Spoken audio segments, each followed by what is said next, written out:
तो आइए स्टूडेंट, स्वागत है आप सभी का विजय स्टडी पॉइंट में। आज हम सभी क्लास 10th बायोलॉजी के फर्स्ट चैप्टर जैव प्रक्रम के पार्ट 3 को देखने वाले हैं। इससे पहले मैंने पार्ट 1 तथा पार्ट 2 को फुल एक्सप्लेन के साथ समाप्त कर दिया है। जाइए और जाके प्लेलिस्ट में वीडियो दिया गया है और आप लोग जाके देखिए और फुल सपोर्ट कीजिए आप लोग हमको। तो आज हम लोग का टॉपिक होने वाला है कि मनुष्यों का पाचन तंत्र। ठीक है, हम जितना भी मनुष्य हैं सभी के पाचन तंत्र के बारे में आज हम सभी जानेंगे। हालांकि मैं आपको बोल दूं, स्त्री हो या पुरुष सभी के पाचन तंत्र एक समान होता है। हालांकि अन्य जानवरों के तुलना में मनुष्य का पाचन तंत्र अलग अलग हो सकता है, लेकिन ठीक है बाबू, सिस्टम वगैरह सब कुछ लगभग लगभग वही होता है। तो आइए हम लोग स्टार्ट करते हैं। सबसे पहले ये जान लीजिए कि स्त्री और पुरुष दोनों के पाचन तंत्र सेम होते हैं। अक्सर मुझे एक बच्चा ने कमेंट करके कहा था कि सर, स्त्री और पुरुष का दोनों का पाचन तंत्र में अंतर है क्या? तो मैंने उसे डिटेल में कहा कि जी ऐसा कुछ नहीं है, पाचन तंत्र सबका सेम है। ठीक है, तो आइए हम लोग स्टार्ट करते हैं। मनुष्य का पाचन तंत्र। मनुष्य तथा सभी उच्च श्रेणी के जंतुओं में भोजन के पाचन के लिए एक विशेष अंग होते हैं जो कि आहार नाल कहलाते हैं। याद रखिएगा, मनुष्य तथा उच्च श्रेणी के जितने भी जंतु है सबके क्या होता है बच्चों? अब पाचन के लिए एक विशेष अंग होता है। पाचन के लिए क्या होता है बच्चों? विशेष अंग होता है जो कि क्या कहलाता है? आहार नाल कहलाता है। आहार नाल से संबंध कुछ पाचक ग्रंथियां भी होती है। ठीक है, याद रखिएगा आप लोग कि आहार नाल से संबंधित कुछ क्या होता है बच्चों? पाचक ग्रंथियां होती है। क्या होती है? अब पाचक ग्रंथियां, यही पाचक ग्रंथियां से बच्चा क्या निकलता है? पाचक रस निकलता है। याद रखिएगा आप लोग, क्या निकलता है? पाचक रस निकलता है। ठीक है, जिससे कि भोजन का पाचन होता है और यही द्वारा जो है कि भोजन का पाचन हो पाता है। यानी कि हम लोग के शरीर में पाचन के लिए एक विशेष अंग है जो कि आहार नाल कहलाता है। क्या कहलाता है? आहार नाल कहलाता है। और आहार नाल से जुड़े कुछ जो है कि पाचक ग्रंथियां होती है। पाचक ग्रंथियां होती है और पाचक ग्रंथियां से पाचक रस निकलता है और इसी से भोजन जो है कि पचता है। वही चीज यहाँ दिया गया है कि आहार नाल इससे संबंधित पाचक ग्रंथियों और पाचन क्रिया मिलकर पाचन तंत्र का निर्माण करता है। पाचन तंत्र का निर्माण कैसे होता है बच्चा? जितना भी पाचक ग्रंथियां है वो और पाचक रस ये सब मिल के, ठीक है, पाचन तंत्र का निर्माण करते हैं। किसका निर्माण करते हैं? पाचन तंत्र का निर्माण करते हैं। अब हम लोग देखते हैं कि मनुष्य का आहार नाल। अब हम लोग आहार नाल के बारे में जानते हैं। मैं पहले आप लोग को बता दूं कि मैं क्या करूंगा बच्चों। यहाँ पर देखिए, इस बुक में इतना गजब तरीका से दिया गया है कि मैं आपको क्या कहूँ। यहाँ देखिए, ये जो है ना मानव का जो पाचन तंत्र है पूरा डिटेल में यहाँ दिया गया है। यही चित्र को आप लोग देख लीजिए, मैं एक एक करके बताऊंगा। पहले भोजन जब स्टार्ट होगा तो यहाँ मुख से स्टार्ट होगा, होगा कि नहीं होगा? उसके बाद ये नीचे जाते हुए हम लोग का ये ऑर्गन वगैरह में जाएगा। उसके बाद पाचन होकर जो है कि रेक्टम के माध्यम से बाहर निष्कासन हो जाएगा। तो एक एक टॉपिक को हम लेंगे कि भोजन कहाँ से स्टार्ट होता है, कहाँ से कौन सा जो है कि पाचक रस निकलता है। ठीक है, मैं आप लोगों के लिए देखो यहाँ पर जो है कि एक ये सब भी लाया हूँ। ठीक है, कुछ कंटेंट वगैरह है जिससे कि आपका सारा का सारा डाउट क्लियर कर दूंगा। आइए देखते हैं। ठीक है, देखिए यहाँ पर आहार नाल के बारे में देखेंगे। सबसे पहले देखिए, यह एक कुंडलित रचना है जिसकी लंबाई 8 मीटर से लेकर 10 मीटर तक होती है। याद रखिएगा कि आहार नाल की जो लंबाई है वो 8 मीटर से 10 मीटर तक होती है। यह मुख गुहा से शुरू होकर मलद्वार तक फैली होती है। कहाँ से शुरू होकर? मुख गुहा से, यानी कि मुंह से शुरू होकर, ठीक है, मलद्वार तक फैली होती है। आहार नाल के विभिन्न भागों की संरचना तथा उनके कार्य निम्नलिखित है। यानी कि आहार नाल से संबंधित जितने भी भाग है उनके कार्य अलग अलग है। उन्हीं के बारे में भी हम लोग विस्तार से पढ़ेंगे। देखिए यहाँ पर सबसे पहला है मुख गुहा। सबसे पहला क्या है? मुख गुहा। तो आइए इनके बारे में मैं आप लोग को समझा रहा हूँ।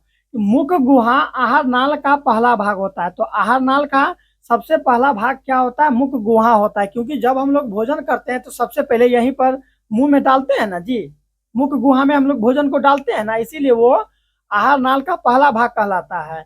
यह ऊपरी तथा निचली जबड़ों से घिरे होते हैं। जो हम लोग का आहार नाल है वो ऊपरी तथा निचली जबड़ों से क्या होते हैं? घिरे होते हैं। जैसे कि ये आप लोग तस्वीर में देख पा रहे होंगे, ये जो मुख के ऊपर वाला जबड़ा है, ये वाला जबड़ा, नीचे ये जबड़ा, इससे घेरा होता है ना ये मुख गुहा, हाँ वही यहाँ पर है।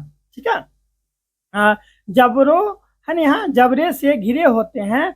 मुख गुहा को बंद करने के लिए, किसको बच्चा, मुख गुहा को बंद करने के लिए दो ऊपरी तथा निचली मांसल होठ होता है। ठीक है, क्या होता है, होठ होता है, आप लोग जान पा रहे होंगे, होठ जानते हैं, होठ जिसको हम लोग लिप्स कहते हैं। ठीक है, वही मुख गुहा को बंद करने के लिए क्या होता है, होठ होता है। उसके बाद मुख गुहा में जीभ तथा दांत होते हैं। यहाँ पर देखिए ये मुख गुहा है ना, मुख गुहा, इसमें देखिए क्या है, जीभ और दांत होता है। मुख गुहा में क्या क्या होता है, जीभ तथा दांत होता है। इसलिए मैं आप सभी को पहले जीभ उसके बाद दांत के बारे में पहले विस्तार से बताऊंगा, फिर हम लोग धीरे धीरे आगे चलेंगे। जैसे हम लोग यहाँ पर भोजन रखे, मुंह में भोजन रखे ना जी, तो अब ये धीरे धीरे नीचे की ओर जाएगा, गर्दन में जाएगा ना, वही मैं आपको बताऊंगा कि भोजन यहाँ मुख से कैसे धीरे धीरे नीचे की ओर, ठीक है, आ जाएगा, और जाते हुए कौन कौन सा प्रोसेस होगा सभी के बारे में विस्तार से समझाते हुए चलेंगे। देखिए यहाँ पर है ना, यहाँ मुख गुहा में क्या क्या होता है, जीभ तथा दांत। ये बहुत इंपॉर्टेंट है, आप लोग को याद रखना है कि प्रश्न बन सकता है ऑब्जेक्टिव में, या आप लोग को नॉलेज के तौर पर भी याद रखना होगा कि मुख गुहा में क्या क्या होता है, जीभ होता है तथा दांत होता है। मुख गुहा में क्या क्या होता है, जीभ तथा दांत होते हैं। ठीक है, तो पहले मैं आपको जीभ के बारे में बताऊंगा, फिर दांत के बारे में बताऊंगा। जीभ मुख गुहा के फर्श पर स्थित एक मांसल रचना है। ठीक है, मांसल का मतलब वो मांस वाला, मांस से बना होता है। हम लोग का जीभ देखिए, आप लोग अपना अपना जीभ का अनुमान कीजिए, वो मांस का बना होता है, इसीलिए उसको मांसल रचना कहते हैं। इसका अगला सिरा स्वतंत्र तथा पिछला सिरा फर्श से जुड़ा होता है। देखिए ये अगला सिरा जो है जीभ का, ये स्वतंत्र है, ये वाला जो है ना स्वतंत्र होता है। ठीक है, अगला सिरा स्वतंत्र, ठीक है, तथा पिछला सिरा जो है वो किससे जुड़ा होता है इधर गया, हाँ, फर्श से जुड़ा होता है। जीभ के ऊपरी, अब हम लोग जान गए कि जीभ कहां से कहां तक होता है। ठीक है, जीभ के ऊपरी सतह पर कई छोटे छोटे अंकुर होते हैं। जीभ जो है ना, जीभ के, हम लोग का जीभ के ऊपर कई छोटे छोटे अंकुर होते हैं, जिन्हें स्वाद कलियां कहते हैं। देखिए चित्र में, ये जो जीभ है, ये जीभ के ऊपर जो है ना, यहाँ छोटा छोटा छोटा छोटा छोटा यहाँ पर क्या होता है, स्वादिष्ट कलियां होती है, जो यहाँ आप लोग देख पा रहे होंगे। और इसी से हमको पता चलता है कि किसी का स्वाद कैसा है। जैसे कि देखिए ये जीभ का ये पहला वाला भाग, अगर हम लोग कोई मीठा खाएं तो हमको ये जीभ का यहाँ पर स्वादिष्ट कलियां होती है, इसी के माध्यम से हमको पता चल जाएगा। अगर हम नमकीन खाएंगे तो जीभ का अगर इस हिस्सा में गया तो हमको नमकीन पता चल जाएगा, ये वाला हिस्सा में, यहाँ से यहाँ, है ना, साल्टली। फिर देखिए अगर खट्टा खाएं तो इस हिस्सा में खट्टा का स्वाद पता चलेगा, लेकिन अंतिम में हमको जो है कि बीटर यानी कि तित्ता वाला जो है कि हमको अंतिम में पता चल जाएगा। ठीक है, तो यहाँ पर स्वादिष्ट कलियां होती जीभ पर। ठीक है, बहुत सारी स्वादिष्ट कलियां हम लोग का जीभ पर होता है, और ये इसी के माध्यम से हम लोग का भोजन पता चल पाता है कि इसका स्वाद कैसा है। अभी आप लोग चावल दाल खाइएगा, उसका स्वाद अच्छा लगेगा या खराब लगेगा, वो किसके वजह से, स्वादिष्ट कलियां की वजह से पता चल पाता है। ठीक है, कहते हैं इन्हीं स्वाद कलियों के द्वारा मनुष्य को भोजन के विभिन्न स्वाद, जैसे कि मीठा, अभी मैं बताया जीभ का चित्र दिखाकर, मीठा, खारा, खट्टा, ठीक है, कड़वा आदि का ज्ञात होता है। दिख रहा है ना, आदि का ज्ञात होता है। अब देखिए आगे क्या है बच्चा, आदि का ज्ञात होता है। फिर यहाँ पर होता है, जीभ अपनी गति के द्वारा भोजन को निगलने में मदद करती है। जीभ के द्वारा, जीभ क्या करती है, जैसे हम लोग भोजन करते हैं तो जीभ देखते होंगे दायां बायां ऊपर नीचे जाता है, तो वही गति के द्वारा भोजन को निगलने में क्या करती है, मदद करती है। अब है यहाँ पर हम लोग का कि मुख गुहा के ऊपर तथा निचले जबड़े पर दांत व्यवस्थित होते हैं। हम सभी को पता है, यहाँ देखिए चित्र में है ना, दांत व्यवस्थित है ना, दांत, जबड़ा ये हो गया, जबड़ा के यहाँ देखिए ये दांत, और नीचे वाला ये वाला जबड़ा, नीचे का ये जबड़ा। ठीक है, अब देख पा रहे होंगे ये वाला जबड़ा, ये जो है, ठीक है, इसके ऊपर में क्या है, दांत है ना, वो यहाँ पर है। ठीक है, दांत होते हैं, प्रत्येक दांत जबड़े के मसूरे से जुड़े होते हैं। याद रखना है, जितना भी दांत होता है और जबड़े के मसूरे से जुड़े होते हैं। दांत का वह भाग जो मसूरे में धंसा होता है वो जड़ कहलाता है। दांत का वो भाग जो किसमें धंसा होता है बच्चों, है ना, यहाँ धंसा होता है वो जड़ कहलाता है। जैसे कि आप इस वाला चित्र में देखिए, ये दांत है ना, ये जो नीचे से जो ये धंसा हुआ है, इस आकृति में अगर देखिएगा ना, ये इसके अंदर का अगर मैं बात करूं, इसके अंदर का, तो यही अंदर यहाँ देखिए धंसा हुआ है, तो यही भाग जड़ कहलाता है। देखिए यहाँ पर जड़ लिखा हुआ है ना, जड़, ये नीचे वाला भाग यही जड़ कहलाता है। कहता है ना दांत जड़ से टूट गया, तो यही नीचे से जड़ होता है। और जब यहीं से टूटता है तो खून नीचे से, यहाँ देखते हैं ना ये तंत्रिका यहाँ दिया गया है, ठीक है। तो यहीं से यहाँ देखिए ना रक्त वाहिनी, यहीं से रक्त बहता है और इस नली से होकर खून जब बहेगा तो दांत में भी ट्रांसफर होता है, तो दांत को ऑक्सीजन मिल पाता है।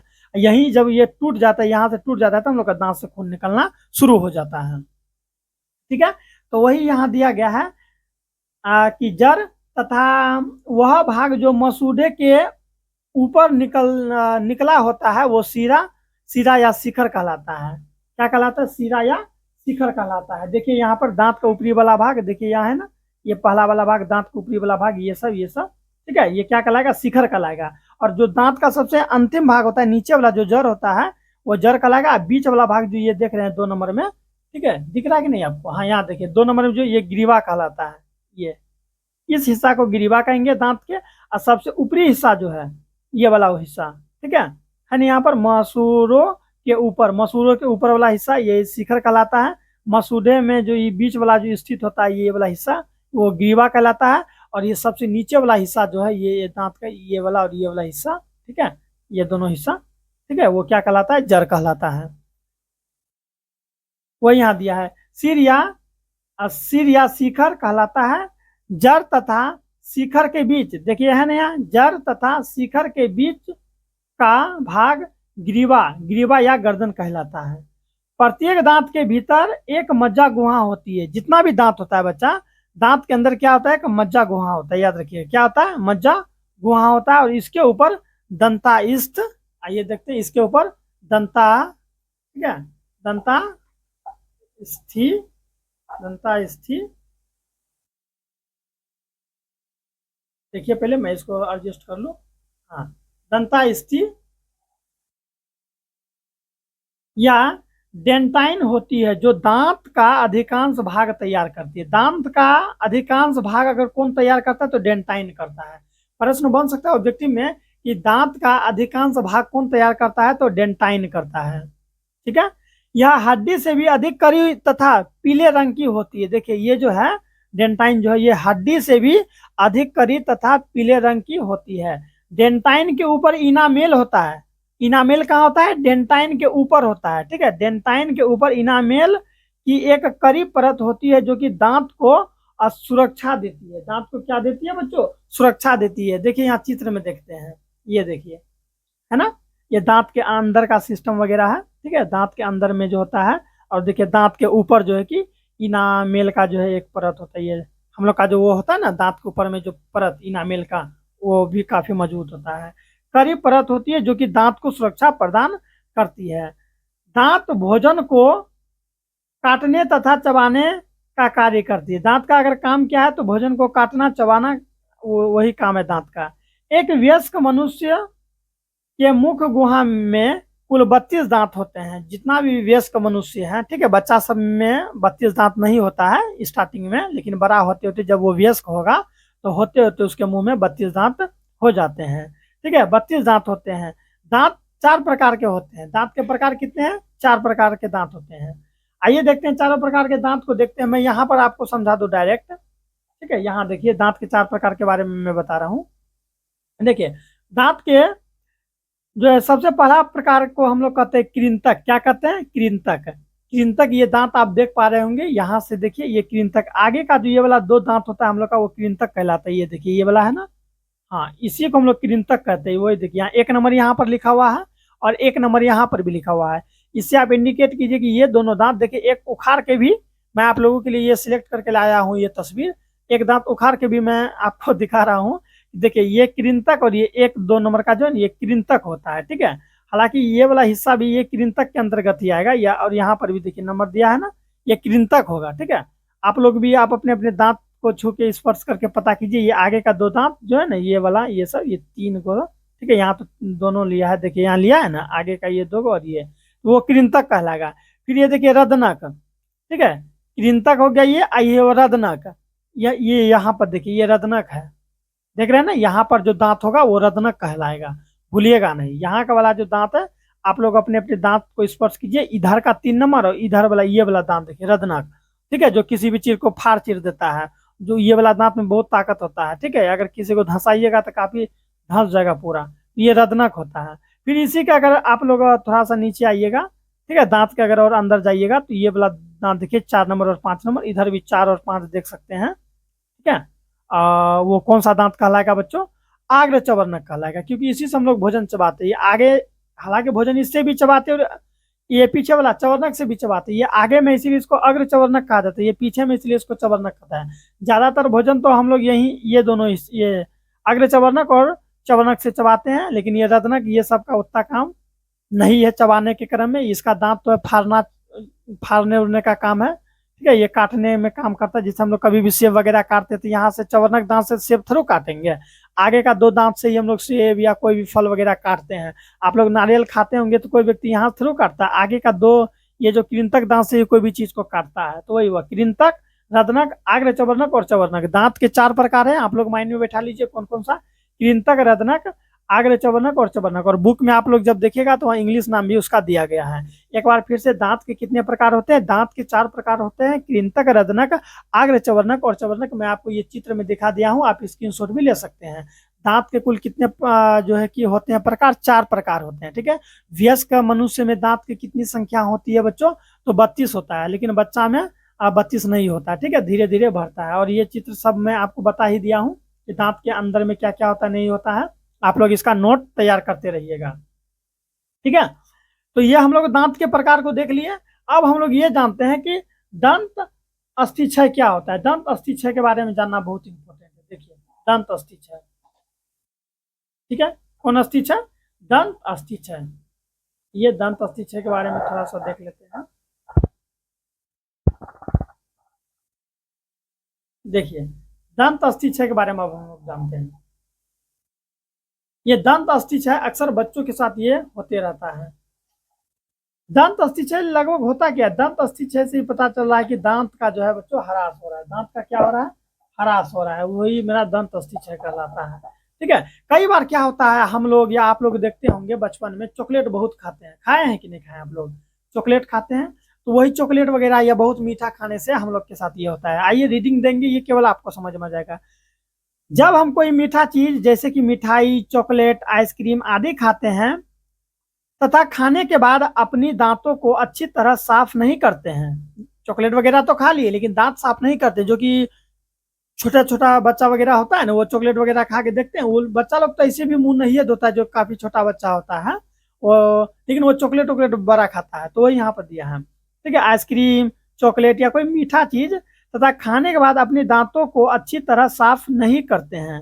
जब जब ये दांत साफ नहीं करते हैं तब ये चीजें हमारी दांतों से चिपक जाती है। कई बार आप कोई मीठा चॉकलेट वगैरह खाइएगा ना, देखिएगा वो दांत से चिपक जाएगा, ठीक है, चिपक जाती है। इसमें स्थित शक्कर या शक्कर पर, जो शक्कर यानी जो मीठा होता है, शक्कर पर बैक्टीरिया रासायनिक क्रिया कर अम्ल बनाता है। रासायनिक क्रिया कर क्या बनाता है? अम्ल बनाता है। यह अम्ल दांत की बाहरी करी परत पर, दांत का जो बाहरी करी परत है, मैं आपको चित्र में दिखा रहा हूँ, ये देखिए दांत का बाहरी करी परत, ये सब जान रहे हैं ना आप लोग, कितना कड़ा परत होता है, इनामेल का बना होता है। हालांकि जब बच्चा लोग, कोई छोटा बच्चा या बच्ची जब चॉकलेट खाता या खाती है तो इस ये वाला हिस्सा जो है ना, इसमें जो है कि बैठ जाता है, और इसीलिए अक्सर मसूरा में जो है कि बच्चों को दर्द काफी होने लगता है, ठीक है। बाहरी करी परत पर क्रिया कर कौन? बैक्टीरिया, ठीक है। शक्कर जब हम लोग खाते हैं तो बैक्टीरिया रासायनिक क्रिया कर अम्ल बनाता है।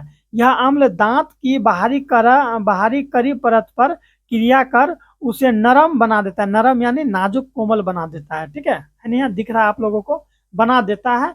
धीरे धीरे उस स्थान पर क्या हो जाता है? छिद्र बन जाता है, जो कि दंत अस्थिक्षय कहलाता है। और वही दांत में क्या हो जाएगा? छेद हो जाएगा। तो वही हम लोग का क्या कहलाता है? दंत अस्थिक्षय कहलाता है। और जब वहां पर दांत में छेद हो जाएगा तो वहां पर बहुत सारा बैक्टीरिया भी पनपने लगेगा, खून भी निकलने लगेगा, तो बच्चों को काफी दर्द होगा, हाँ या नहीं? इसीलिए बच्चों को जो है कि सोच समझकर चॉकलेट वगैरह देनी चाहिए। आइए आगे देखते हैं। फिर यहाँ पर है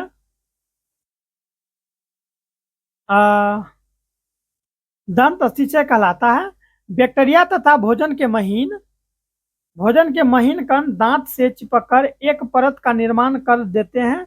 जब इसे अच्छी प्रकार से साफ नहीं किया जाता है तब दांत पर एक अस्थाई परत बन जाती है, जो परत जो है कि दंत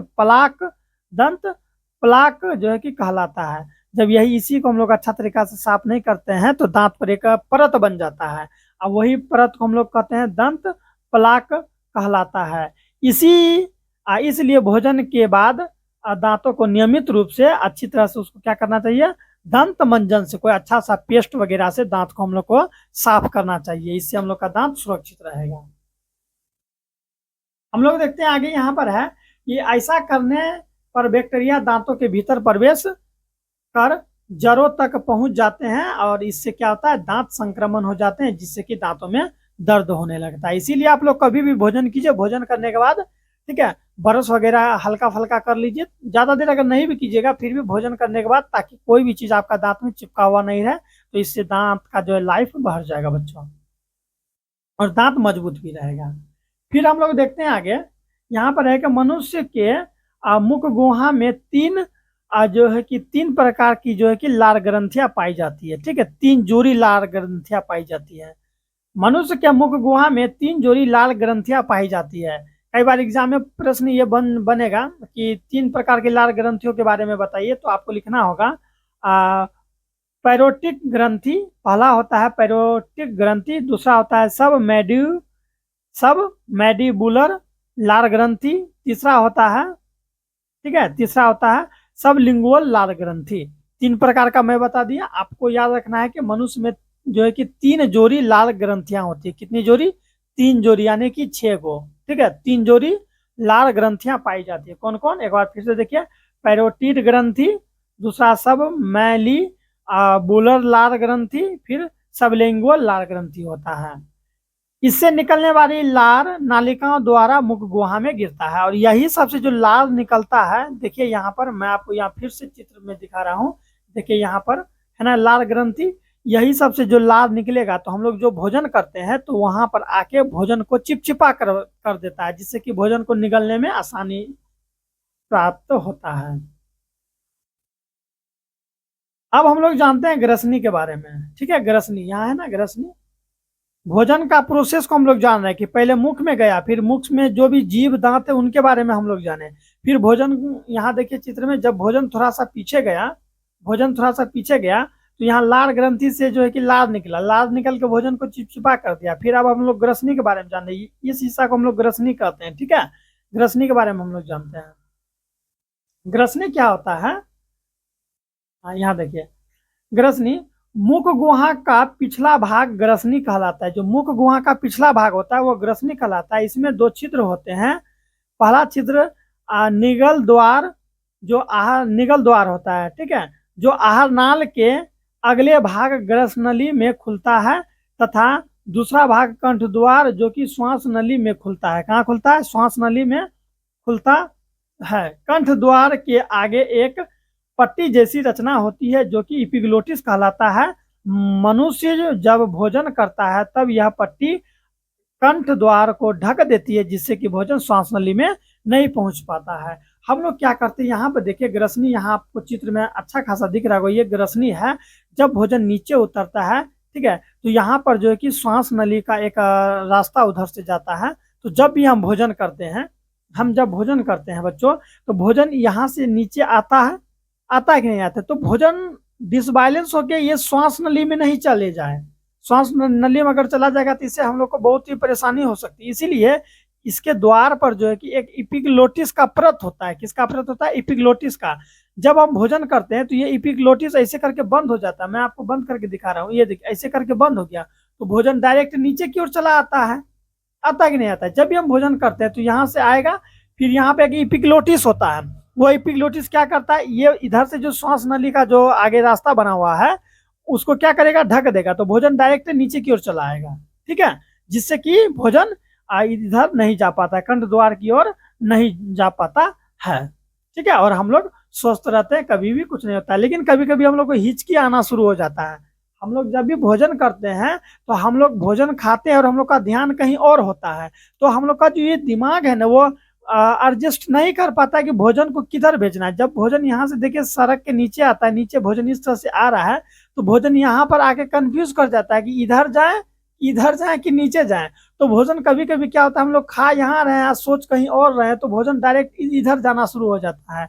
तो हम लोग को हिचकी आना शुरू होती है, तो हिचकी आता है तो हम लोग भोजन ऐसे करके पीछे की ओर जाता है, पर फिर पुनः यहाँ पर आके नीचे की ओर चला जाता है। इसीलिए हम लोग को जब भी भोजन करनी चाहिए तो पूरा कॉन्सेंट्रेट भोजन के पास होना चाहिए, ताकि हम लोग का भोजन जो है कि कभी भी इधर नहीं जाए। और गांव समाज में ऐसा मान्यता है कि अगर किसी भी व्यक्ति को हिचकी आ जाए तो उसे कोई याद कर रहा है, जो कि बहुत ही गलत मत है।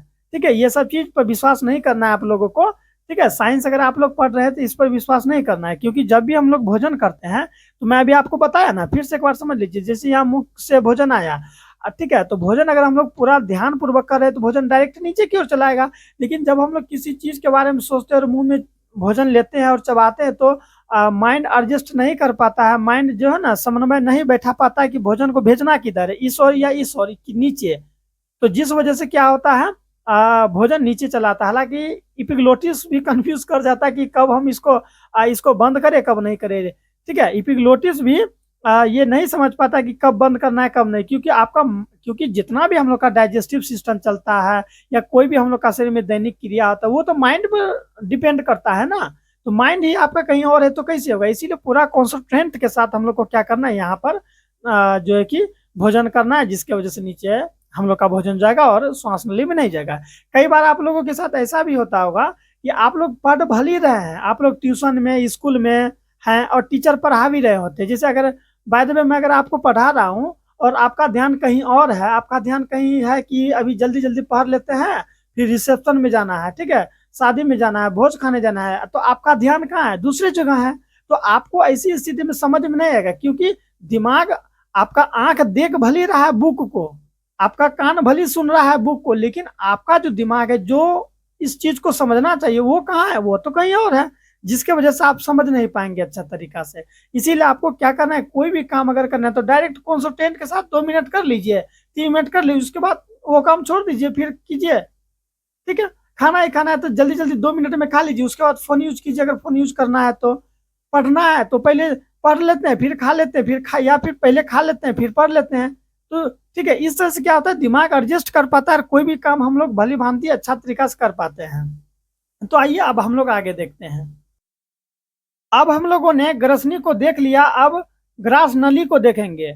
अक्सर अक्सर स्टूडेंट जो होते हैं वो कंफ्यूज कर जाते हैं कि ग्रसनी और ग्रास नली क्या होता है। तो मैं उसको क्लियर कर दूं कि देखिए यहाँ पर जो दिया गया ये ग्रास नली का हिस्सा हुआ, ये ग्रास नली का ऊपर ग्रसनी होता है, हमारा ऊपर क्या होता है ग्रसनी, यहाँ से ये वाला हिस्सा को हम लोग ग्रसनी कहते हैं, नीचे ग्रास नली होता है।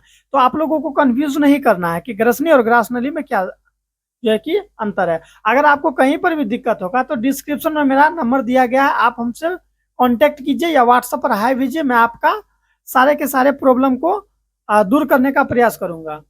ठीक है, तो आइए हम लोग ग्रसनी के बारे में देखते हैं कि मुख गुहा से लार से सना हुआ।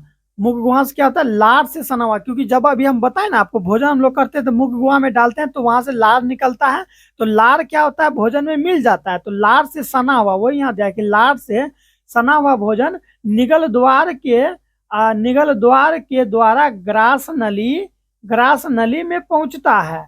भोजन के पहुंचते ही ग्रास नली की दीवार में तरंग की संकुचन या सिकुड़न और शिथिलन या फैलाव शुरू हो जाता है, जिससे क्या होता है क्रमानुकंचन, जिसे हम लोग क्रमानुकंचन कहते हैं। इसी प्रकार की गति के कारण भोजन धीरे धीरे नीचे की ओर सिसकता जाता है। ग्रास नली में पाचन क्रिया नहीं होती है, ग्रास नली में पाचन क्रिया नहीं होती है। ग्रास नली से भोजन अमाशय में पहुंचता है। कहाँ पहुंचता है, अमाशय से। तो अभी हमने आपको क्या बताया, देखिए चित्र के माध्यम से समझिए। ग्रसनी में कभी भी भोजन का पाचन नहीं होता, ये जो ग्रसनी है इस ग्रसनी में भोजन का पाचन नहीं होता है। ठीक है, हम लोग जब भोजन करते हैं तो भोजन यहाँ नीचे से सकता हुआ आता है नीचे। तो क्या होता है, आप लोग कभी ये बात सोचे हैं कि हम जो भी भोजन मुंह में डाले वो आखिर नीचे कैसे चला गया। सोचने वाली बात है, क्या कैसे चला गया। मान लीजिए आप एक पाइप लीजिए, उस पाइप में कोई चीज डाल दीजिए, भोजन वगैरह डाल दीजिए, क्या वो एक पाइप के छोर से दूसरा पाइप के छोर पर निकलेगा, क्या नहीं निकलेगा। लेकिन हम लोग के साथ ऐसा क्यों होता है कि हम लोग भोजन करते हैं तो वो पूरा शरीर में छोटी आंत बड़ी आंत में घूमते हुए मल द्वार के माध्यम से कैसे निकलता है?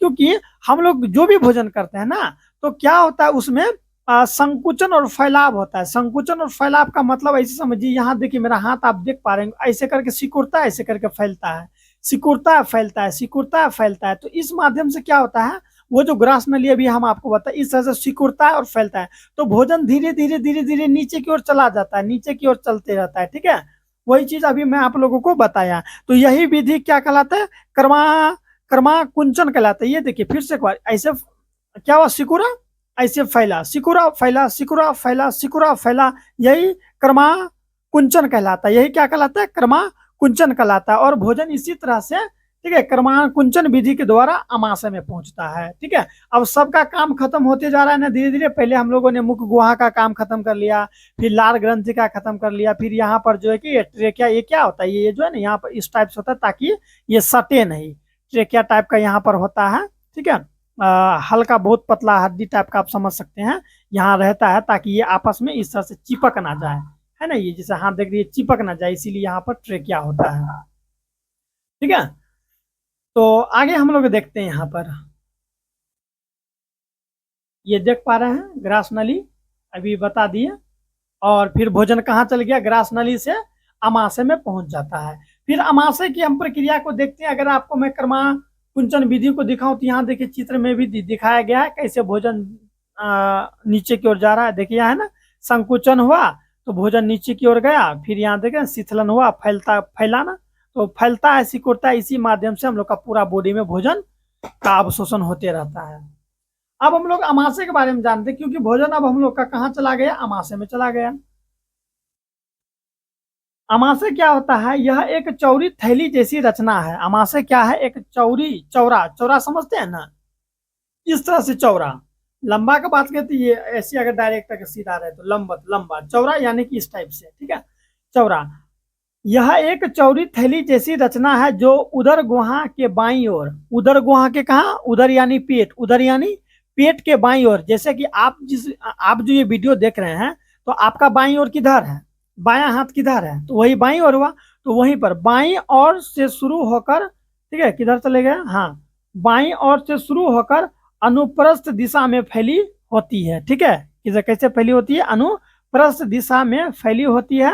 अमाशय का अग्रभाग कालडी एक कहलाता है। जो अमाशय का आगे का भाग होता है, अमाशय का आगे का भाग जो होता है स्टूडेंट, वो कालडी एक कहलाता है। क्या कहलाता है? कालडी एक कहलाता है। तथा पिछला, पिछला यानी पीछे वाला भाग, पिछला भाग क्या कहलाता है? पाइलोरिक भाग कहलाता है। तो प्रश्न ये बनेगा कि अमाशय का अगला भाग क्या कहलाता है? तो कालडी एक कहलाता है, तथा अमाशय का पिछला भाग पाइलोरिक भाग कहलाता है। भूलना नहीं है आपको इन दोनों। ठीक है, अब थोड़ा स्पीड में हम पढ़ाने का प्रयास करते हैं ताकि वीडियो लंबा ना हो। ठीक है, इन दोनों के बीच का भाग, इन दोनों के बीच का भाग कुंडलिक भाग कहलाता है।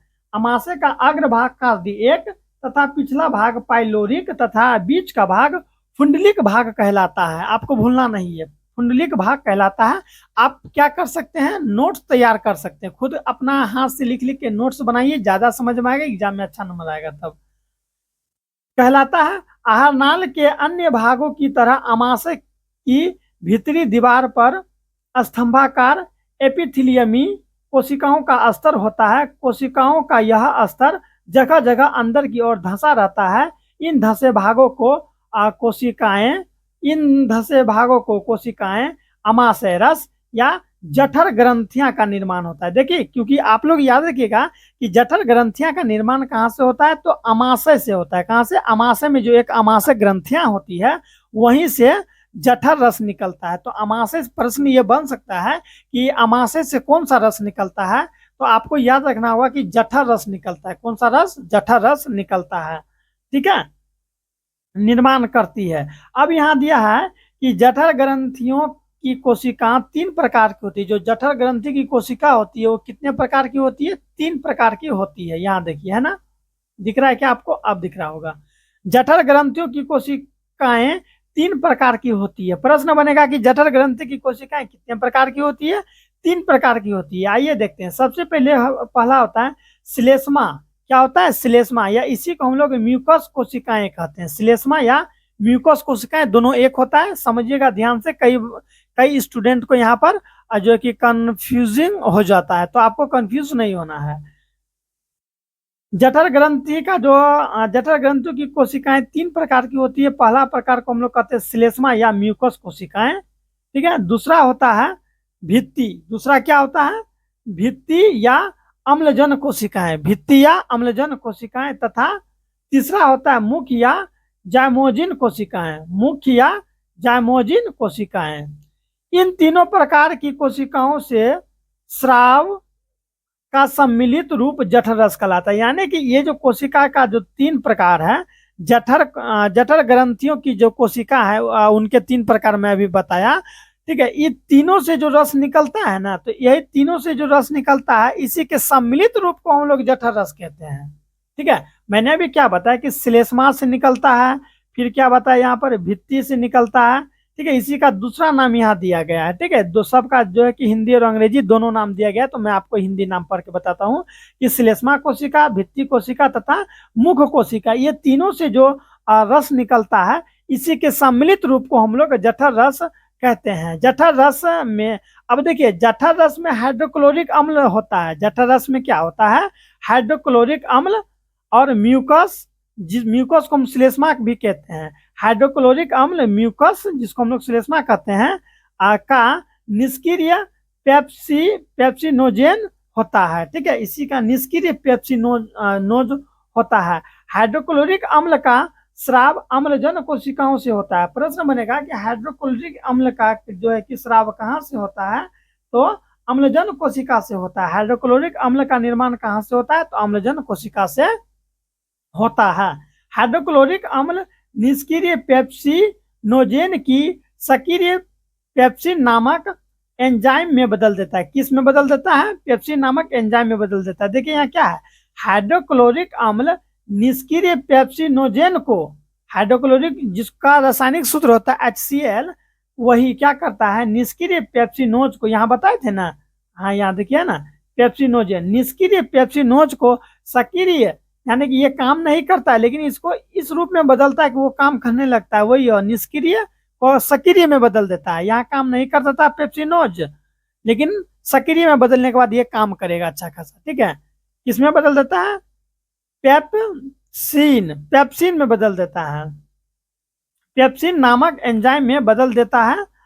पेप्सिन भोजन के प्रोटीन पर कार्य करता है, कार्य कर उसे पेप्टोन में बदल देता है। हम लोग जो भी भोजन करते हैं, जैसे दूध पीते हैं, मांस उस खाते हैं, तो उससे उसमें प्रोटीन होता है ना, तो वही क्या करता है, पेप्सिन क्या करता है, पेप्सिन नामक एंजाइम क्या करता है, पेप्सिन भोजन के प्रोटीन पर, जो भोजन हम लोग करते हैं उसमें जो प्रोटीन होता है, प्रोटीन पर कार्य कर उसे पेप्टोन में बदल देता है। हाइड्रोक्लोरिक अम्ल जीवाणु की तरह भी कार्य करता है, और जो हाइड्रोक्लोरिक एसिड होता है HCl होता है, वो जीवाणु की नाशक की तरह, यानी जो भी जीवाणु हम लोग भोजन करेंगे उसके माध्यम से चला जाता है, तो उसको भी वो नष्ट कर देता है, तथा भोजन के साथ आने वाली अनेक बैक्टीरिया को नष्ट कर देता है, जो मैं अभी बताया। म्यूकस का स्राव, अब देखिए म्यूकस, ये वाला म्यूकस, ठीक है, जिसका श्लेष्मा भी कहते हैं, म्यूकस कोशिकाओं से होती है। म्यूकस का स्राव कहाँ से होता है, तो म्यूकस कोशिकाओं से होती है, ठीक है। मैं ऊपर में बताया था कोशिकाओं के प्रकार में, म्यूकस कोशिकाओं किधर गया, हाँ, म्यूकस कोशिकाओं से होती है। म्यूकस आमाशय की दीवार पर जठर ग्रंथियों को हाइड्रोक्लोरिक अम्ल तथा एंजाइम पेप्सिनों से सुरक्षित प्रदान करता है और उसे सुरक्षित रखता है। मनुष्यों के आमाशय में प्रतिदिन लगभग 3 लीटर जो कि क्या निकलता है, जठर रस निकलता है। देखिए हम लोगों के आमाशय से प्रतिदिन कितना लीटर, 3 लीटर जठर रस निकलता है, और वही जठर रस में जो है कि हाइड्रोक्लोरिक अम्ल भी होता है। तो हाइड्रोक्लोरिक अम्ल यानी एसिड, तो एसिड तो खतरनाक होगा ही ना, हम लोग का पेट को क्या कर देगा, वो जला सकता है। इसीलिए पेट को नहीं जला सके, हम लोग का पेट को नहीं जला सके, इसलिए यहाँ देखिए अभी हम बोले थे ना, हाइड्रोक्लोरिक अम्ल तथा एंजाइम पेप्सिन से सुरक्षा रखता है। किसे सुरक्षा रखता है, आप पेप्सिन से सुरक्षित रखता है। यानी कि म्यूकस, मैं आपको अगर नॉर्मल कहूँ तो म्यूकस क्या करता है, म्यूकस माइंड में बैठा लीजिए, म्यूकस क्या करता है, हम लोग का आमाशय से जो भी हाइड्रोक्लोरिक एसिड या फिर जो भी रस निकलता है उसको क्या करता है, नुकसान होने से बचाता है। हम लोग का जो पेट है वो नुकसान ना हो, उससे जो कि क्षति ना हो, उससे हमको बचाता है। ठीक है, जैसे कि आप समझिए हम लोग का पेट है, अगर समझ लीजिए ऐसे, अगर हम इसको पेट समझ लें तो अंदर से मान लो हाइड्रोक्लोरिक एसिड निकलेगा, तो हाइड्रोक्लोरिक एसिड निकलेगा तो ये वाला जो दीवार है इसको तो खराब कर सकता है, तो इसको खराब ना करे। ठीक है, अंदर के भाग जैसे ये है, मान लीजिए नॉर्मली ये जो हम लोग का जहाँ से पेन टच हो रहा है आप लोग देख पा रहे होंगे, या ये वाला भाग कौन चीज है, अमाशय का आंतरिक भाग है। यहीं से जो है कि जठर रस निकलता है, तो जठर रस में हाइड्रोक्लोरिक एसिड होता है जो कि इस वाला भाग को खराब कर सकता है, जला सकता है। तो यहीं से हम लोग का क्या निकलता है, तो अभी मैं आपको क्या बताया था कि म्यूकस का स्राव होता है। म्यूकस क्या करता है, इस सबको सुरक्षा प्रदान करता है, ताकि जो पेट अमाशय का जो अंदर का हिस्सा है वो जले उले नहीं।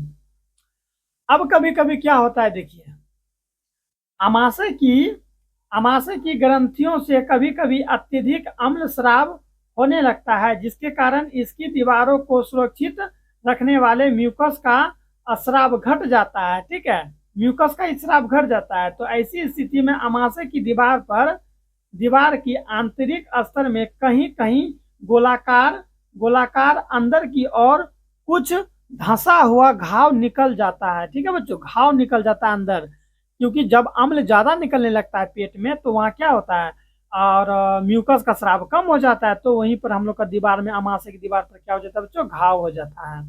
अमाशय की दीवार के आंतरिक स्तर पर कहीं कहीं गोलाकार और अंदर की ओर धंसा हुआ घाव निकल जाता है। ऐसे घाव को हम लोग अल्सर कहते हैं। क्या कहते हैं, अल्सर कहते हैं। ठीक है, क्या कहते हैं, अल्सर कहते हैं, याद रखना है आपको। फिर है यहाँ हम लोग को अल्सर कहते हैं। आगे है, अमाशय की दीवार में होने वाली इस प्रकार के घाव को आप लोग देखिए ऊपर से, ठीक है, इस प्रकार के घाव को पेप्टिक अल्सर कहते हैं। कौन अल्सर कहते हैं, पेप्टिक अल्सर कहते हैं। आप लोग देख पा रहे हैं हम कहाँ पढ़ रहे हैं, पेप्टिक अल्सर, ये वाला पेप्टिक अल्सर कहते हैं। वैसे व्यक्ति में जो लंबे समय तक बिना भोजन के अर्थात भूखे रह जाते हैं, उन्हें पेप्टिक अल्सर होने की संभावना होती है। अगर आप लंबे समय तक क्या रहिएगा, भूखे रहिएगा, भोजन नहीं कीजिएगा, तो आपको पेप्टिक अल्सर हो सकता है। इसीलिए आप लोग क्या कीजिए, पढ़ाई करने से पहले, स्कूल जाने से पहले, ट्यूशन जाने से पहले कुछ ना कुछ खा के जाइए, भूखे मत जाए कीजिए। खासकर अगर आप लड़कियां हैं, अगर आप मेरे वीडियो को देख रहे हैं, और आप अगर लड़कियां हैं, तो आपको मैं ज्यादा कह रहा हूँ, क्योंकि लड़कियां लोग क्या करती है, घर का काम उम करते करते उसका स्कूल कोचिंग का टाइम हो जाता है और वो भूखे चली जाती है। ठीक है, लेकिन आपको ऐसा नहीं करना है, आपको भोजन करके जाना है, नहीं तो अब आपको पेप्टिक अल्सर हो सकता है और इससे आपको पेट में जलन होगी। ठीक है, तो मैं नहीं चाहता हूं कि मेरे प्यारे स्टूडेंट लोग को ऐसा कुछ हो, इसलिए मैं आपको ये सब बता रहा हूँ। आइए आगे देखते हैं। और आप लोग की मम्मी लोग भी जो अगर होती है घर में, वो भी काम करते करते भोजन नहीं कर पाती दिन में, तो आप लोग मम्मी लोग को भी कहिए कि मम्मी पहले खाना वाना खा लीजिए, उसके बाद काम करना है। ठीक है, क्योंकि हर घर में ऐसा होता है। ठीक है, आगे है, नहीं तो कई बार ऐसा भी होता है, मम्मी लोग खाना बना के हम लोग को स्कूल भेज देती है लेकिन खुद नहीं खाती है। तो आप लोग को क्या करना है, ऐसा नहीं करना है, मम्मी को भी करना है खाने के लिए, नहीं तो इससे पेप्टिक अल्सर हो सकता है। और जानते ही है कि कोई भी बीमारी में कितना नुकसान होता है। आगे है कि अमाशय में, देखिए आप लोग, अमाशय में प्रोटीन के अतिरिक्त भोजन के वसा का भी पाचन प्रारंभ होता है। अमाशय में और किसका पाचन होता है, पाचन प्रारंभ होता है। यहाँ वसा का आंशिक पाचक एंजाइम, ठीक है, पाचक एंजाइम गैस्ट्रिक है ना, वही है क्या, हाँ, गैस्ट्रिक लाइपेज के द्वारा होता है। गैस्ट्रिक लाइपेज वसा अम्ल तथा ग्लिसरॉल में बदल देता है। अमाशय में अब भोजन का स्वरूप कैसा हो जाता है, गाढ़े लेई की तरह हो जाता है, जिसे काइम कहते हैं। क्या कहते हैं, काइम कहते हैं। ठीक है, काइम अमाशय के पाइलोरिक छिद्र के द्वारा छोटी आंत में पहुंच जाता है। अब भोजन कहाँ पहुंच गया, छोटी आंत में बच्चों पहुंच गया। देखिए यहाँ पर चित्र में देखिए, अभी हम लोगों ने ऊपर से भोजन को किए थे, एक बार फिर से देखिए, भोजन को किए थे, यहाँ से लार निकला था, नीचे नीचे कर्मानुकंचन विधि के द्वारा नीचे आया, इपिग्लोटिस इसको बंद कर दिया ताकि भोजन इधर ना आ जाए। फिर इसी तरह नीचे आते आते आते आते भोजन यहाँ पर गया। फिर इसके बाद अमाशय में गया, अमाशय से जठर रस निकला, फिर वहां पर भोजन का पाचन हुआ, फिर गोल लोई के टाइप का बन के फिर ये अमाशय से कहाँ गया, तो छोटी आंत में। भोजन अमाशय से छोटी आंत में गया। मैं एक बार अंत में आपको रिव्यू करवा दूंगा, अमाशय से भोजन कहाँ जाता है, छोटी आंत में जाता है। तो अब हम लोग छोटी आंत के बारे में पढ़ेंगे, जहां जहां भोजन जा रहा है हम लोग उसी के बारे में पढ़ रहे हैं। देखिए छोटी आंत दिख रहे हैं आप लोग। हाँ, देखिए यहाँ क्या दिया गया है कि छोटी आंत आहार नाल का सबसे लंबा भाग है। छोटी आंत जो है वो आहार नाल का सबसे लंबा भाग है। यह बेलनाकार रचना है। कैसा रचना है? बेलनाकार। जानते हैं ना आप लोग, मैथ में आप लोग पढ़े होंगे, और नहीं पढ़े हैं तो मैं आपको पढ़ाऊंगा कि बेलनाकार बेलन के जैसा होता है। ठीक है, बेलनाकार कैसा होता है? बेलन के जैसा इस टाइप का होता है। ठीक है, हाँ, बेलनाकार बेलन, यानी कि आप ऐसे लीजिए, मेरा हाथ में समझ लीजिए, इस टाइप का, इस टाइप का ये है ना। देखिए बेलनाकार, बीच में रिक्त स्थान है ना, उसी टाइप का छोटी आंत होता है। छोटी आंत आहार नाल का सबसे लंबा भाग होता है। यह बेलनाकार रचना है। आहार नाल के इस भाग में पाचन की क्रिया पूर्ण होती है। पाचन की क्रिया पूर्ण कहाँ होती है? तो छोटी आंत में होती है। वही यहाँ दिया गया, पूर्ण होती है। मनुष्य में इसकी लंबाई 6 मीटर तथा चौड़ाई 2.5 सेंटीमीटर होती है। लंबाई कितना मीटर होता है? 6 मीटर तथा चौड़ाई 2.5 सेंटीमीटर होती है। भिन्न भिन्न जंतुओं में छोटी आंत की लंबाई अलग अलग होती है। लंबाई सामान्यतः, लंबाई जो है कि बच्चों सामान्यतः भोजन के प्रकार पर जो है कि निर्भर करता है। छोटी आंत का लंबाई कैसा होगा? ये भोजन के जो है कि जो है कि यहाँ है ना, भोजन के प्रकार पर निर्भर करता है। जैसे कि शाकाहारी जंतुओं में छोटी आंत की लंबाई अधिक होती है ताकि सेल्यूलोज का पाचन ठीक से हो सके, लेकिन मांसाहारी भोजन का जो है कि अपेक्षाकृत सरल होती है, इसलिए मांसाहारी जंतुओं में छोटी आंत की लंबाई कम होती है। आप लोग याद रखिएगा, जितना भी शाकाहारी जीव होता है उसमें सेल्यूलोज का पाचन होता है, और सेल्यूलोज को पचाने के लिए, सेल्यूलोज का अच्छा से पाचन हो सके, इसलिए छोटी आंत की लंबाई उसमें ज्यादा होता है। जैसे कि आप गाय में छोटी आंत बड़ी होती है क्योंकि उसमें सेल्यूलोज का पाचन होता है। उसी की तुलना में आप दूसरा जीव को देखिए, जैसे कि शेर को देख लीजिए, चीता को देख लीजिए, उसमें ना छोटी आंत क्या होता है? छोटा होता है, इसीलिए उसका शरीर का साइज भी अलग अलग होता है। तो आपको याद रखना होगा कि जितना भी सेल्यूलोज जो जीव पचाते हैं, सेल्यूलोज का जिस जीव में पाचन होता है उसमें क्या होता है? छोटी आंत की लंबाई बड़ी होती है, लेकिन जिसमें सेल्यूलोज का पाचन नहीं होता है उसमें क्या होता है? छोटी आंत छोटा होता है। तो आपको ये याद रखना होगा कि जितने भी शाकाहारी जीव है उसमें क्या होता है? छोटी आंत बड़ी होती है, लेकिन जितने भी मांसाहारी जंतु होते हैं उसमें छोटी आंत की लंबाई अपेक्षाकृत कम होती है। ठीक है, तो आइए अब हम लोग आगे देखते हैं। यहाँ पर देखिए क्या दिया गया है। छोटी आंत 3 भागों में बटा होता है। पहला भाग होता है ग्रहणी, दूसरा भाग होता है जेजुनम, तीसरा भाग होता है इलियम। याद रखिएगा कि छोटी आंत जो है वो 3 भागों में बटा होता है। पहला भाग ग्रहणी, दूसरा भाग जेजुनम तथा तीसरा भाग इलियम में बटा होता है। ग्रहणी छोटी आंत का पहला भाग होता है। ठीक है, छोटी आंत का पहला भाग ग्रहणी होता है, जो अमाशय के पाइलोरिक पाइलोरिक ठीक है, जो अमाशय के पाइलोरिक भाग के ठीक बाद शुरू होता है। पाइलोरिक भाग के ठीक बाद शुरू होता है। यह प्रायः सी के आकार का होता है। किस आकार का होता है? सी के आकार का होता है। ग्रहणी में लगभग बीचों बीच एक छिद्र के द्वारा एक नालिका खुलता है। याद रखना है आप लोगों को कि ग्रहणी में लगभग बीचों बीच, ग्रहणी का जो बीच बीच होता है ना, बीचों बीच लगभग एक छिद्र के द्वारा एक नालिका खुलती है। यह नालिका 2 भिन्न भिन्न नालिकाओं के आपस में जुड़ने से बने होते हैं। इनमें से एक नालिका जो है अग्नयासी क्या है? देखिए यहाँ अग्नयासी वाहिनी तथा दूसरा नालिका मूल पित्त वाहिनी होती है। ठीक है, अब देखते हैं हम लोग आगे।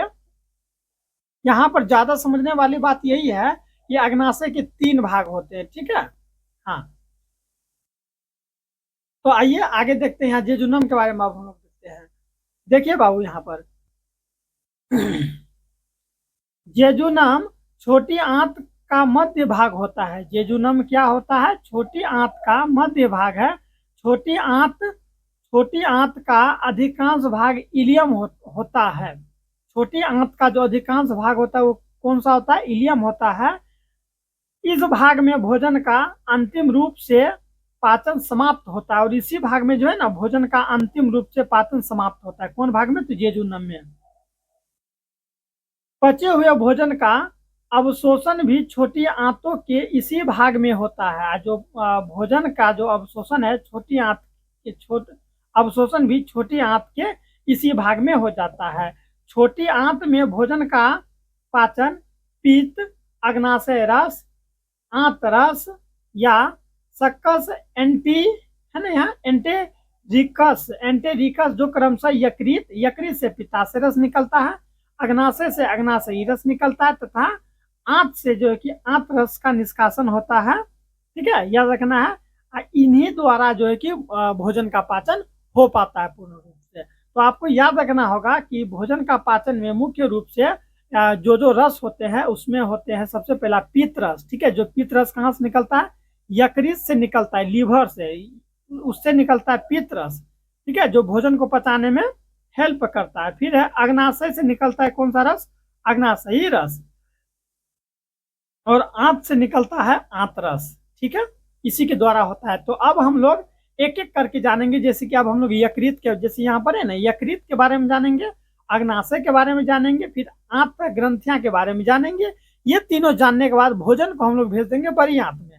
अब बड़ी आंत में जैसे ही भेजेंगे तो बड़ी आंत में जो भी बचा खुचा वेस्ट मटेरियल होता है, जो भी वेस्ट चीज होता है मटेरियल, सारा पाचन उसका वहां हो जाता है और हम लोग का पाचन क्रिया पूर्ण हो जाता है। ठीक है, तो आइए अब हम लोग समझ लेते हैं जल्दी जल्दी इसको, उसके बाद हम लोग का ये चैप्टर समाप्त हो जाएगा। ठीक है, यकृत के बारे में हम लोग समझते हैं। देखिए, आप लोग देख रहे हैं कि यह शरीर की सबसे बड़ी ग्रंथि होती है। यह शरीर की क्या होती है? सबसे बड़ी ग्रंथि होती है। भार करीब इसका 1.5 kg होता है। ठीक है, जो उदर के ऊपरी दाहिने भाग में अवस्थित है। कहाँ रहता है ये? उदर के ऊपरी दाहिने भाग में अवस्थित है। यकृत कोशिकाओं से पित्त का स्राव होता है। यकृत कोशिकाओं से किसका स्राव होता है बच्चों? पित्त रस का स्राव होता है। ठीक है, पित्ताशय का रस होता है और स्रावित पित्त संचय पित्ताशय नामक एक छोटी सी थैली में रचना में जो है कि जाके क्या हो जाता है? जमा हो जाता है। जो भी यकृत से जो पित्ताशय रस निकलता है, ये एक छोटी सी थैली में जाके जमा होते चल जाता है। ठीक है, यकृत से कई छोटी छोटी यकृत नलिका निकलती है। याद रखना है कि यकृत से कई छोटी छोटी यकृत नालिकाएं निकलती है। यकृत नालिकाएं पित्ताशय से, किससे बच्चों? यकृत नालिकाएं पित्ताशय से निकलने वाले नलिका के साथ जुड़कर एक मूल पित्तवाहिनी याद रखिएगा, एक मूल पित्तवाहिनी बनाती है। पित्त जो होता है गाढ़ा एवं हरा रंग का क्षारीय द्रव होता है बच्चों। कौन सा द्रव्य होता है? क्षारीय द्रव होता है। मछली वगैरह में आपको पीत देखने को मिलेगा जो हरा कलर का रहता है। मम्मी लोग से आप पूछिएगा, मम्मी मछली का पीत दिखाइएगा हमको। कभी आप लोग की मम्मी मछली वगैरह लाएगी ना, तो आप लोग वहां से देख सकते हैं मछली का पीत भी जो है ना लगभग देखने उखने में मनुष्य के जैसा ही रहता है। तो वो भी जो है ना ग्रीन कलर का रहता है। ठीक है, हल्का हरा कलर का रहेगा। वही कभी कभी मछली के माध्यम से जब आप खा लीजिएगा ना तो तीत लगेगा आपको। हाँ, याद रखिएगा। ठीक है, तो वही चीज यहाँ दिया गया है। किधर गया? निकलती है। यकृत नलिका पित्त से निकलने वाली नलिकाओं के साथ जुड़कर एक मूल पित्तवाहिनी बनाती है। पित्त गाढ़ा एवं हरा रंग का क्षारीय द्रव है। इनमें कोई एंजाइम नहीं होती, इसमें कोई भी एंजाइम नहीं होती है। पित्त के निम्नलिखित 2 मुख्य कार्य है। पित्त के भी 2 मुख्य कार्य है। आइए देख लेते हैं हम लोग। पहला इसका कार्य क्या है? देखिए,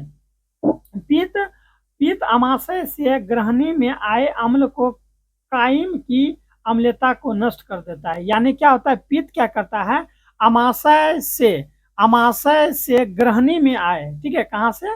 पित्त जो है अमाशय से ग्रहणी में आए अम्लीय कायमा को, जो अम्लता को नष्ट कर देता है। यानी कि जब भी हम लोग भोजन करते हैं तो क्या करता है? जो हम लोग का अमाशय से हाइड्रोक्लोरिक एसिड निकलता है। हाइड्रोक्लोरिक एसिड क्या करता है? भोजन को अम्ल में बदल देता है। ठीक है, हाइड्रोक्लोरिक एसिड जो भी हम भोजन करते हैं तो वो अम्ल हो गया ना जी। तो पित्त से जो रस निकलता है और वो पित्ताशय जो रस होता है वो एक क्षारीय प्रवृत्ति का होता है। और केमिस्ट्री में मैं आप लोग को पढ़ाऊंगा कि अम्ल और क्षार आपस में अभिक्रिया करके उदासीन हो जाता है। क्या हो जाता है? उदासीन हो जाता है। यानी अम्ल का पावर घट जाता है और क्षार का भी पावर घट के ऊपर नॉर्मल बन जाता है। तो पित्ताशय से क्या निकला? पित्ताशय से निकलता है क्या? वही क्षारीय प्रवृत्ति का, ठीक है, जो क्षारीय होता है। और हाइड्रोक्लोरिक एसिड, ठीक है, जो कि अमाशय से निकलता है, वो एक अम्ल होता है। तो अम्ल और क्षार आपस में मिलकर उदासीन हो जाता है। फिर आगे दिया गया है अग्नाशयी रस के एंजाइम उस पर क्रिया कर सके। और ऐसा इसलिए होता है ताकि अग्नाशय से जो रस निकलता है, अग्नाशयी रस का एंजाइम उस पर क्रिया कर सके। ठीक है, आपको समझ में आया?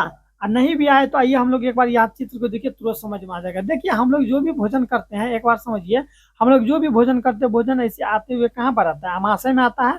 और आप लोग को पता है कि अमाशय से निकलता है जठर रस, और जठर रस में क्या होता है, हाइड्रोक्लोरिक एसिड होता है, जो कि भोजन को क्या कर देता है, अम्ल में बदल देता है। यानी कि उसमें जैसे कि अम्ल अब जाएगा भोजन में, तो वो ऑटोमेटिक वो अम्ल हो जाएगा। तो फिर क्या होता है, यहाँ एक लीवर होता है, ये यहाँ पर देख रहे हैं, ये वाला हिस्सा जो देख रहे हैं ना, यकृत, यकृत से निकलता है पित्त रस, जो कि क्या करता है, पित्त रस जाके वहां मिला, यहाँ से है ना, यहाँ देखिए पित्त की थैली यहाँ पर है ना, पित्त की थैली यहीं पर आके मिलता है। ठीक है, तो क्या करता है, इधर से जो अम्ल वाला भोजन गया इधर से, ठीक है, ये अम्ल वाला भोजन इधर से गया, यहाँ देखिए यकृत से निकला कौन चीज, यकृत से निकला पित्त रस, तो पित्त रस इधर आया, तो इधर अम्ल, इधर पित्त रस। और पित्त रस की प्रवृत्ति कैसी होती है, क्षार टाइप का, तो इधर से अम्ल और इधर से क्षार, तो अम्ल और क्षार, अम्ल इधर से और क्षार इधर से आके जब दोनों आपस में मिलता है, तो दोनों एक दूसरे का जो पावर को खत्म कर देता है। ठीक है, जिससे कि भोजन आगे जाता है, फिर यहाँ अग्नाशय से जो अग्नाशयी रस निकलता है वो उस पर क्रिया कर पाता है। देखिए यहाँ दिया गया नहीं, ये अग्नाशय रस, हाँ, अग्नाशय से निकलता है अग्नाशय रस, जो कि फिर उस पर क्रिया कर पाता है अच्छा तरीका से। ठीक है, तो उम्मीद है समझ में आ गया होगा। हमसे जितना हो पा रहा है मैं समझाने का प्रयास कर रहा हूँ, ताकि आप लोग को कहीं भी दिक्कत नहीं हो। आइए आगे देखते हैं, दूसरा दिया गया यहाँ पर कि पित्त के लवणों की सहायता से भोजन के वसा को विखंडन तथा पायसीकरण होता है। क्या होता है, विखंडन होता है। पित्त के लवण, जो पित्त का लवण होता है, पित्त के लवणों की सहायता से ही जो भोजन के जो वसा का विखंडन हो पाता है। क्या हो पाता है, विखंडन तथा पायसीकरण होता है, ताकि वसा को तोड़ने वाले एंजाइम उस पर आसानी से क्रिया कर सके, काम कर सके। ठीक है, तो यहाँ तक हम लोगों ने यकृत के बारे में जाना।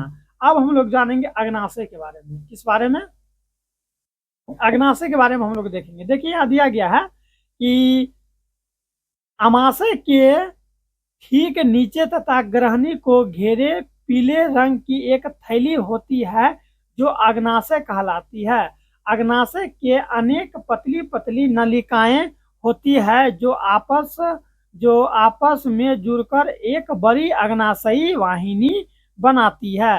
अग्नाशयी वाहिनी तथा मूल पित्त वाहिनी मिलकर एक बड़ी नलिका बनाती है। फिर यह नलिका एक छिद्र के द्वारा ग्रहणी में खुलती है। कहाँ खुलती है, ग्रहणी में खुलती है। अग्नाशयी रस में देखिए यहाँ क्या क्या होता है, अग्नाशयी रस में, अग्नाशयी रस में ट्रिप्सन, ठीक है, क्या है, ट्रिप्सिन, इमाइलेज, लाइपेज, न्यूक्लियेस नामक एंजाइम पाए जाते हैं। अग्नाशयी रस के एंजाइम भोजन के अवयवों पर इस प्रकार से क्रिया करती है। किस प्रकार से क्रिया करती है, तो हम लोग यहाँ देख लेते हैं। ठीक है, देखिए यहाँ पहले आप लोग समझ गए कि अग्नाशय से ये 4 रस निकलता है, 1 2 3 4, ये सब एंजाइम निकलते हैं। ठीक है, एंजाइम पाए जाते हैं। अब देखिए यहाँ पर दिया गया, देखिए किस प्रकार अब सब आपस में मिल रहा है। जब क्या होता है, इमाइलेज जो है कि स्टार्च एवं ग्लाइकोजेन के साथ जब मिलता है तो माल्टोस बनाता है। क्या बनाता है, माल्टोस। फिर क्या होता है, लाइपेस, क्या, लाइपेस इमलीशीकृत वसा, लाइपेस इमलीशीकृत वसा के साथ जब मिलेगा तो वसा अम्ल तथा गिल्स रोल बनाता है। फिर यहाँ न्यूक्लियस, क्या है, न्यूक्लियस जब न्यूक्लिक एसिड से मिलेगा तो न्यूक्लियोटाइडस बनाता है। समझ में आ गया, अग्नाशय के बारे में भी समझ में आ गया। आइए अब हम लोग समझते हैं लास्ट वाला है, ये आंत ग्रंथियां। ये सब जो है ना छोटी आंत में, ये छोटी आंत के आसपास ये अभिक्रिया होती रहती है। आंत ग्रंथियां जो है कि छोटी आंत की दीवारों में कई ग्रंथियां होती है। छोटी आंतों की दीवारों में कई ग्रंथियां होती है। इनका स्राव आंत रस या रसकस एंटेरिकस कहलाता है। आंत रस के एंजाइम तथा भोजन के विभिन्न अवयवों पर इस प्रकार से क्रिया करती है। आंत रस से जो भी एंजाइम निकलता है वो इस प्रकार क्रिया करती है, जो कि आप लोग देख सकते हैं कैसे आपस में सब मिलके एक नया पदार्थ का निर्माण कर रहा है। आप लोग इसको केवल देख लीजिए, ये सब चीज हालांकि उतना इम्पोर्टेंट नहीं है, लेकिन आप लोग इसको देख लीजिए। जैसे ये दोनों आपस में मिल के ये बनाया, ये और ये मिल के ये बनाया, ठीक है, ये सब आपस में मिल के ये सब चीज़ का निर्माण करता है। फिर ये वाला जो है ना, यहाँ देखिए ये है न्यूक्लियस, है ना। न्यूक्लियस जब न्यूक्लिक एसिड के साथ मिलता है तो न्यूक्लियोटाइडस बनाता है, याद रखना है। अब हम लोग नीचे जाते हैं और यहाँ देखते हैं कि इस प्रकार छोटी आंत में पाचन की क्रिया पूर्ण होती है, जिससे भोजन के जटिल अघुलनशील अणु सरल अघुलनशील अणुओं में बदल जाते हैं। इस अवस्था में काइम और भी तरल हो जाता है तथा जब यह चाइल कहलाता है, तब यह क्या कहलाता है? चाइल कहलाता है। जितना भी वो जो होता है ना, अब भोजन सब काइम, ठीक है, वो और जब तरल में बदल जाता है तो वो चाइल कहलाता है। चाइल के पचे हुए भोजन का अवशेषण इलियम के विलाई के द्वारा होता है, ठीक है, विलाई के द्वारा होता है। अवशोषण के उपरांत सरल भोजन विलाई में स्थित रुधिर कोशिकाओं के रुधिर में मिल जाते हैं तथा रुधिर संरचना के द्वारा भिन्न भिन्न भागों में वितरित हो जाते हैं। तो यहाँ से जब भोजन का फाइनली पाचन होके तब जाके कहाँ जाता है? बड़ी आंत में जाता है भोजन। कहाँ जाता है? बड़ी आंत में। अब मैं आपको बड़ी आंत दिखा रहा हूँ कि बड़ी आंत कहाँ होता है। देखिए, ये जो आप लोग भोजन देख रहे हैं, अभी हम लोगों ने ऊपर से देखते आया है कि भोजन यहाँ से नीचे आके अमाशय में जाता है। फिर अमाशय में ही जो है कि भोजन जो है कि कुछ पचता है, फिर यहीं से यकृत से निकलता है, रस निकलता है, ठीक है, यकृत से पीत रस निकलता है, अग्नाशय से अग्नाशयी रस निकलता है तथा छोटी आंत से आंत रस निकलता है, जो कि सब आपस में अभिक्रिया करते हैं और फिर वहाँ भोजन जो कि चाइल में बदल जाता है, ठीक है। जो लिक्विड पर हम लोग जो भोजन करते हैं वो पहले काइम में बदलता है ना। काइम मतलब समझते हैं, जब भोजन वो गिल्ला रहता है, तो वो यहाँ पर ना भी हम आपको बताए थे, यहाँ देखिए, है ना, दिख रहा है ना आप लोग को जी। यहाँ देखिए भोजन क्या होता है, वहाँ पर पहले जब वहाँ छोटी आंत में काइम में रहता है, इस अवस्था में काइम और भी तरल हो जाता है। जो भी भोजन करके नीचे की ओर भोजन आता है ना, वही काइम चाइल में बदल जाता है, ठीक है। काइम किस में बदल जाता है? चाइल में बदल जाता है। देखिए, जो भोजन हम लोग यहाँ की जो पेट में जो भोजन है ना, हल्का हल्का चिपचिपा टाइप का भोजन, वो जब छोटी आंत में जाता है, जब वहां पर ये रस वगैरह निकल के पाचन होता है तो वो चाइल में यानी कि और तरल में बदल जाता है। फिर यहाँ से होते हुए इधर से भोजन का खूब चारों तरफ घूम के तब जाकर यहाँ आता है। ये जो बड़ा वाला देख रहे हैं, ये बड़ी आंत है। ये बड़ा वाला देख रहे हैं, ये बड़ी आंत है। ये आंत ये भी है, ये बड़ा है तो बड़ी आंत, ये छोटा है तो छोटी आंत होगा। ये सब ये मेरा बड़ी आंत होगा। ये क्या होगा? बड़ी आंत। ठीक है बच्चों, तो भोजन आप बड़ी आंत में प्रवेश कर चुका है, यानी कि इधर से भोजन निकला, इधर से इतने से घूमते हुए अब यहाँ बड़ी आंत में चल गया। अब यहाँ बड़ी आंत में जाते हुए इधर से फिर मलद्वार के माध्यम से भोजन बाहर निकल जाएगा। आइए हम लोग देखते हैं आगे। फिर यहाँ पर बड़ी आंत के बारे में दिया गया है। बस ये मेरा लास्ट टॉपिक होने वाला है, तो आप लोग इसको समझने का प्रयास कीजिए। देखिए, यहाँ है कि छोटी आंत आहार नाल के अगले भाग बड़ी आंत में खुलता है। बड़ी आंत दो भागों में बटा होता है। बड़ी आंत कितने भागों में बटा होता है? दो भागों में बटा होता है बड़ी आंत। ये भाग कोलन तथा मलाशय या रेक्टम कहलाते हैं। दो भाग जो बटा होता है, पहला भाग कोलन, दूसरा भाग मलाशय, जिसको हम लोग रेक्टम कहते हैं अंग्रेजी में। इन्हीं दो भागों में बटा होता है। छोटी आंत तथा बड़ी आंत के जोड़ पर एक छोटी नली होती है जो कि सीकम कहलाती है। छोटी आंत और बड़ी आंत का जहाँ ज्वाइंट होता है, आप लोग देख रहे हैं ना, जहाँ ज्वाइंट होता है वो उसी को हम लोग सीकम कहते हैं, ठीक है। क्या कहलाता है? वो सीकम कहलाता है। सीकम के शीर्ष पर एक उंगली जैसी रचना होती है जिसका सिरा बंद रहता है। सिरा क्या रहता है? बंद रहता है। यह रचना अपेंडिक्स कहलाता है। यही रचना क्या कहलाता है? अपेंडिक्स कहलाता है। मनुष्य के आहार नाल में अपेंडिक्स का कोई कार्य नहीं होता है, और हम लोग के शरीर में जो है बच्चों, अपेंडिक्स का कोई काम नहीं होता है। इसीलिए कभी भी अपेंडिक्स में प्रॉब्लम होता है तो डॉक्टर ऑपरेशन करके अपेंडिक्स को डायरेक्ट शरीर से बाहर कर देता है, क्योंकि इसका हम लोग का लाइफ में, जीवन में, शरीर में कोई काम ही नहीं है इसका, अपेंडिक्स का कहलाती है। मनुष्य के आहार नाल में अपेंडिक्स का कोई कार्य नहीं होता है। देखें, कोई कार्य नहीं होता है। यह एक अवशेषी अंग माना जाता है। इसको कौन अंग माना जाता है? अवशेषी अंग माना जाता है। और आप लोग याद रखिएगा, जब भी आप लोग सोइएगा तो जो बेल्ट होता है ना, हम लोग बेल्ट पहन के सोते हैं या बेल्ट टाइट करके सोते हैं, तो उस पर ध्यान देनी चाहिए। नहीं तो क्या होता है, हम लोग को अपेंडिक्स में अगर चोट वगैरह लग गया तो ठीक है, तो बहुत दिक्कत हो जाएगा हम लोग को। ठीक है, इस सब पर भी ध्यान देना होता है। अवशेषी अंगों को जो है कि अब यहाँ पर बता दिए कि अपेंडिक्स का कोई कार्य नहीं होता है, यह एक अवशेषी अंग है।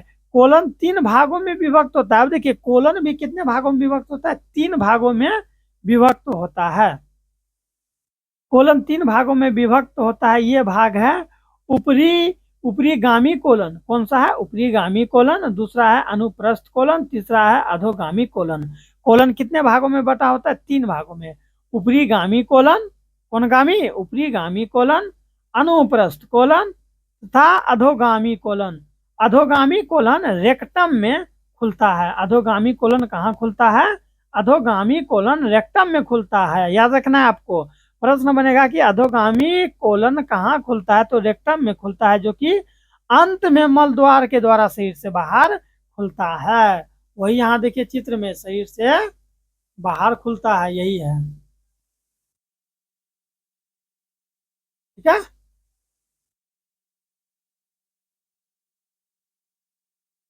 देखिए अब है ना, यहाँ खुलता है। आगे है कि अपना भोजन इलियम से कोलम में से होते हुए रेक्टम में पहुंचता है। रेक्टम में पहुंचता है। बड़ी आंत के इन भागों में अपचे भोजन का अतिरिक्त जल भी अवशोषित हो जाता है। जो भी जल होता है वो, और आपको याद रखना है कि जल का पाचन हमेशा बड़ी आंत में भी होता है।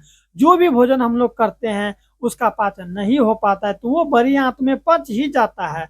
और सारा पचा हुआ जो है कि जो पहले तो छोटी आंत में पचता है, जो वहां पर बच उच गया तो उसका पाचन पुनः बड़ी आंत में हो जाता है। और जब बड़ी आंत में पाचन हो जाता है तो मल द्वार के रास्ते शरीर से बाहर वो भोजन निकल जाता है बच्चों। ठीक है, यानी कि भोजन को फाइनली हम लोगों ने यही देखा कि भोजन को हम लोग यहाँ से स्टार्ट किए थे। चित्र में देखिए, ठीक है, एक बार चित्र में देख लीजिए, आपको सारा कुछ रिवाइजिंग हो जाएगा। ये चित्र देख लीजिए, हम लोग जो भोजन करते हैं, यहाँ देखिए, हम लोग भोजन करते हैं तो यहाँ मुख से आता है, फिर यहाँ पर क्या होता है, स्पीट में यहाँ से लार निकलती है। यहाँ देख रहे हैं ना, लार ग्रंथि है, यहाँ से लार निकलता है हुआ नीचे में आता है। फिर यहाँ पर आपको पता है एपिग्लोटिस होता है, ताकि क्या होता है, भोजन इधर नहीं आ सके। इसीलिए हम लोग जब भी भोजन करेंगे तो शांति से करेंगे, इधर उधर नहीं सोचेंगे, नहीं तो भोजन इसमें प्रवेश कर सकता है। तो फिर भोजन जब नीचे आएगा तो फिर ये ग्रसनी में आता है, और ग्रसनी में भोजन का पाचन नहीं होता है। फिर यहाँ से भोजन जो है कि अमाशय में जाता है। तो अमाशय से पता है आपको कि जठर रस निकलता है। जठर रस में हाइड्रोक्लोरिक एसिड होता है, बताए थे नहीं सब, ये सब बताए। फिर यहाँ से आते हुए फिर लीवर है, यहाँ पर अग्नाशय है, आंत रस है, ये सबसे रस निकल के यहाँ पर भोजन पचता है। फिर पचते हुए छोटी आंत में जाता है। तो छोटी आंत में जब भोजन आता है तो काइम कहलाता है। फिर छोटी आंत में जब और अच्छा से बन ये पच जाता है तो वो चाइल्ड के रूप में बदल जाता है, यानी उसका रूप है। जैसे मान लो भोजन गया ना इसके अंदर, जी इसके अंदर भोजन गया ना, तो वो जो चिपचिपा होता है ना भोजन, जिसको मुंह से चिबाते हैं, लार और उसमें मिलता है, तो काइम कहलाता है। लेकिन जब छोटी आंत में और उसका पाचन हो जाता है तो वो और पूरा सॉफ्ट हो जाता है, जिसको हम लोग चाइल्ड कहते हैं। फिर यहाँ से भोजन पचते हुए ये वाला बड़ी आंत में जाता है। फिर बड़ी आंत में भोजन को पचता है, और जो भी पानी उनी होता है, जो भी बचल खुचल भोजन में कुछ भी अगर बच गया तो वो यहाँ पर पच जाता है। और अंत में इधर से होते हुए यहाँ पर आके जमा हो जाता है। देखिए कोलन का, हम बोले थे ना, कोलन का भाग रेक्टम में खुलता है, तो वो यहाँ खुलता है। जब यहाँ पर भर जाता है, मल द्वार हम लोग का भर जाता है, तो हम लोग सोच के माध्यम से इसको शरीर से बाहर कर देते हैं। तो इस तरह फाइनली हम लोग का जो है कि मानव का पाचन तंत्र पूरा समाप्त होता है। और इस तरह से हम लोग का बायोलॉजी का फर्स्ट चैप्टर पूरा समाप्त होता है बच्चों। इससे पहले मैंने हिंदी के सब्जेक्ट को खत्म कर दिया तथा कई सब्जेक्ट को खत्म कर दिया। जाइए प्ले लिस्ट में जाके देखिए, और ऑब्जेक्टिव प्रश्न का भी जो है कि वीडियोज वहाँ नीचे आपको मिल जाएगा, आप लोग देखिए। ठीक है, कहीं पर भी दिक्कत है तो डिस्क्रिप्शन में मेरा नंबर दिया गया, आप वहाँ से हमको बात हमसे कर सकते हैं। ठीक है, इसी तरह मैं आपको लाइन बाय लाइन पूरा समझाऊंगा, और एग्जाम के लिए VVI सब्जेक्टिव प्रश्न बहुत जल्द लाऊंगा आप लोगों के लिए। तो चैनल को सब्सक्राइब कर लीजिए, वीडियो को लाइक कीजिए, अपने दोस्तों को भी शेयर कीजिए। धन्यवाद।